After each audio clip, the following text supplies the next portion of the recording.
Quand l'aube se lève sur Kanto, la nature reprend ses droits. Ici, aucun combat organisé, aucune arène, seulement un monde ancien façonné par le temps et par ceux qui l'habitent. Dans les plaines ouvertes, les roucouls vivent toujours sur le qui-vive. Le moindre mouvement déclenche l'envol.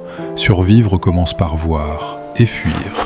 Plus haut dans le ciel, Roucarnage plane sans effort. Il observe, il patiente et n'intervient que lorsque l'équilibre l'exige.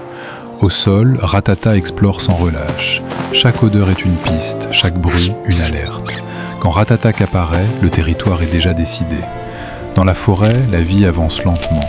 Chenipan progresse centimètre après centimètre, car ici, la précipitation n'a pas sa place.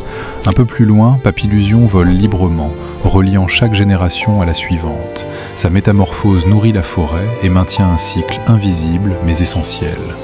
À première vue, Mystère me semble immobile. Pourtant, il ressent tout. La lumière, l'humidité, les présences autour de lui. Ortide communique autrement, par sport et par odeur, des messages silencieux que seuls les habitants de la forêt comprennent. Plus loin encore, Rafflesia domine son territoire sans jamais bouger. Son immobilité est une force, son influence constante et invisible. Près de l'eau, Psychoquack observe le monde avec confusion.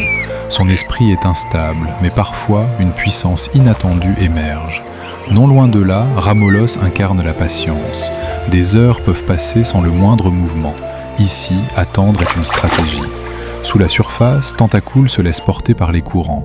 Il ne lutte pas contre l'océan, il en fait partie. Dans les montagnes, la roche elle-même respire. Racaillou s'assemble et se désassemble, façonnant lentement le paysage. Gravalanche ajoute le mouvement. Chaque déplacement modifie le terrain, chaque chute laisse une trace durable.